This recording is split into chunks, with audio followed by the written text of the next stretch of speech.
آج ہم قرآن کریم کے ایک بہت ہی اہم اور آپ کہہ سکتے ہیں غور طلب واقعے پہ بات کر رہے ہیں۔ جی بالکل۔ یہ سورۃ البقرہ میں حضرت موسیٰ علیہ السلام کی قوم کا قصہ ہے، وہ بچھڑے کی پوجا اور پھر ان کی توبہ کا معاملہ۔ جی، خاص طور پر سورۃ البقرہ کی آیت 54 جہاں توبہ کے لیے ایک انتہائی سخت قدم اٹھانے کا حکم دیا گیا۔ صحیح۔ بنی اسرائیل کا وہ بچھڑے کو معبود بنا لینا یہ کوئی معمولی بات نہیں تھی، قرآن نے اسے ظلم عظیم کہا ہے۔ بالکل۔ تو آئیے ذرا اس کی تفصیل میں چلتے ہیں کہ اصل میں ہوا کیا تھا، یہ حکم کیا تھا، کیوں دیا گیا، پھر اس پر عمل کیسے ہوا اور اللہ تعالیٰ کی رحمت کیسے ظاہر ہوئی۔ جی، آیت کا مفہوم تو یہی ہے نا کہ حضرت موسیٰ نے قوم سے کہا، اے میری قوم، تم نے بچھڑے کو معبود بنا کر اپنی جانوں پر ظلم کیا، تو اب اپنے پیدا کرنے والے کی طرف پلٹو اور اپنے آپ کو قتل کرو۔ جی ہاں، فَاقْتُلُوا أَنفُسَكُمْ۔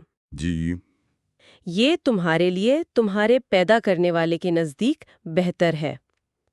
پھر اللہ نے تمہاری توبہ قبول کر لی، بے شک وہ بڑا توبہ قبول کرنے والا نہایت رحم والا ہے۔ یہاں جو سب سے مشکل نقطہ ہے سمجھنے کے لیے وہ یہی ہے، فَاقْتُلُوا أَنفُسَكُمْ، یعنی اپنے آپ کو قتل کرو۔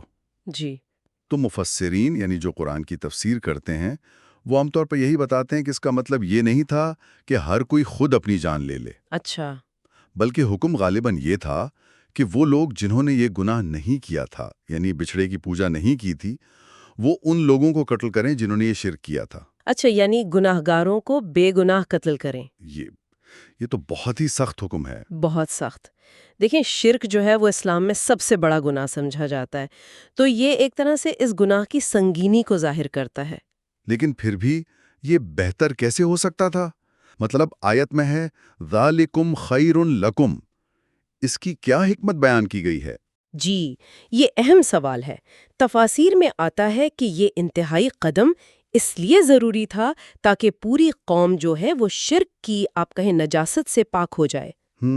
یہ دنیاوی سزا اگرچہ بہت سخت تھی، مگر اسے آخرت کے وہ جو دائمی عذاب ہے اس سے بچانے کا ذریعہ سمجھا گیا۔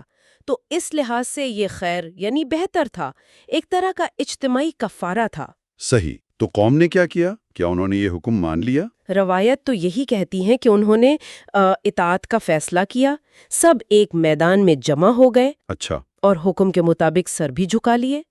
کہا گیا تھا کہ کوئی مزاحمت نہ کرے، نہ قاتل کی طرف دیکھے۔ لیکن یہ تو عملی طور پر بہت مشکل ہوا ہوگا۔ بالکل وہی ہوا۔ جب تلواریں اٹھیں تو سامنے کون تھے؟ اپنے باپ، بیٹے، بھائی، دوست، وہ انسانی محبت، وہ رشتے، وہ آڑے آ گئے، ہاتھ رک گئے، ہمت نہیں پڑی۔ یہ تو تصور کرنا بھی مشکل ہے۔ پھر کیا ہوا؟ عمل کیسے ہوا؟ یہیں پر پھر اللہ تعالیٰ کی طرف سے آپ کہیں ایک خاص مدد آئی۔ ایک سیاہ بادل بھیجا گیا جس سے بالکل اندھیرا چھا گیا۔ اندھیرا؟ جی، اتنا کہ کوئی پہچان نہ سکے کہ کون کس کو مار رہا ہے۔ اس کے بعد پھر وہ قتل کا عمل شروع ہوا۔ بعض روایات میں ہے کہ یہ کئی گھنٹے یا شاید دن جاری رہا۔ ایک روایت تو یہ بھی کہتی ہے کہ 70,000 لوگ مارے گئے۔ 70,000؟ یہ تو بہت ہی بڑی تعداد ہے۔ تو کیا یہ سلسلہ چلتا ہی رہا؟ نہیں، جب کافی لوگ ایک بڑی تعداد میں قتل ہو چکے تو پھر حضرت موسیٰ اور حضرت ہارون علیہ السلام دونوں نے اللہ سے بہت گڑ گڑا کے دعا کی، رحم کی درخواست کی کہ یا اللہ اب بس کریں، بنی اسرائیل تو ختم ہو جائیں گے۔ تو اللہ تعالیٰ نے ان کی دعا سن لی۔ اچھا، اللہ کا شکر ہے۔ جی، وہ بادل ہٹ گیا، اندھیرا ختم ہوا اور وہی آئی کہ بس اب قتل روک دیا جائے۔ اور جو لوگ مارے گئے اور جو بچ گئے ان کا کیا بنا؟ اللہ تعالیٰ نے وحی کے ذریعے حضرت موسیٰ کو تسلی دی، فرمایا کہ کیا وہ اس پر راضی نہیں کہ جو قتل ہوئے اور جنہوں نے قتل کیا دونوں ہی جنتی ہیں؟ اچھا، دونوں؟ جی، جو قتل ہوئے انہیں شہید کا درجہ ملا اور جو بچ گئے ان کی توبہ قبول ہو گئی، ان کے گناہ معاف کر دیے گئے۔ آیت میں ہے نا، فتاب علیکم، پھر اس نے تمہاری توبہ قبول کی۔ سبحان اللہ۔ اور آیت کا اختتام بھی تو بہت خوبصورت ہے، انہو هو التواب الرحیم۔ بالکل، التواب یعنی بہت بہت زیادہ توبہ قبول کرنے والا، بار بار معاف کرنے والا، اور الرحیم یعنی بے انتہا رحم کرنے والا۔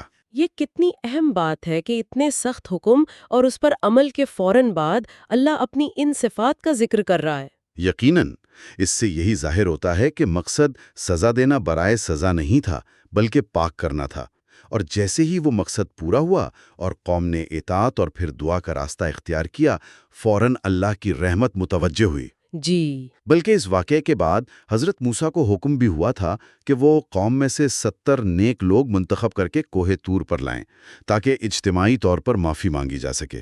تو خلاصہ یہ ہوا کہ اس پورے واقعے سے جو اہم ترین سبق ملتا ہے وہ ایک تو شرک کی شدید نوعیت ہے، اور دوسرا سچی توبہ کے لیے مکمل اطاعت اور قربانی کی اہمیت۔ بالکل، اور ساتھ ہی ساتھ اللہ تعالیٰ کی التواب اور الرحیم ہونے کا عملی نمونہ کہ سخت ترین امتحان کے بعد بھی اطاعت اور دعا کے نتیجے میں رحمت کیسے نازل ہوتی ہے۔ یہ واقعہ واقعی ہمیں سوچنے پر مجبور کرتا ہے کہ بعض اوقات اجتماعی گناہوں سے پاک ہونے کے لیے معاشروں کو کس قسم کے آپ کہہ لیں کٹھن مراحل سے گزرنا پڑ سکتا ہے، اور یہ کہ ایک فرد کا عمل وہ پوری قوم کے انجام پر کیسے اثر ڈالتا ہے۔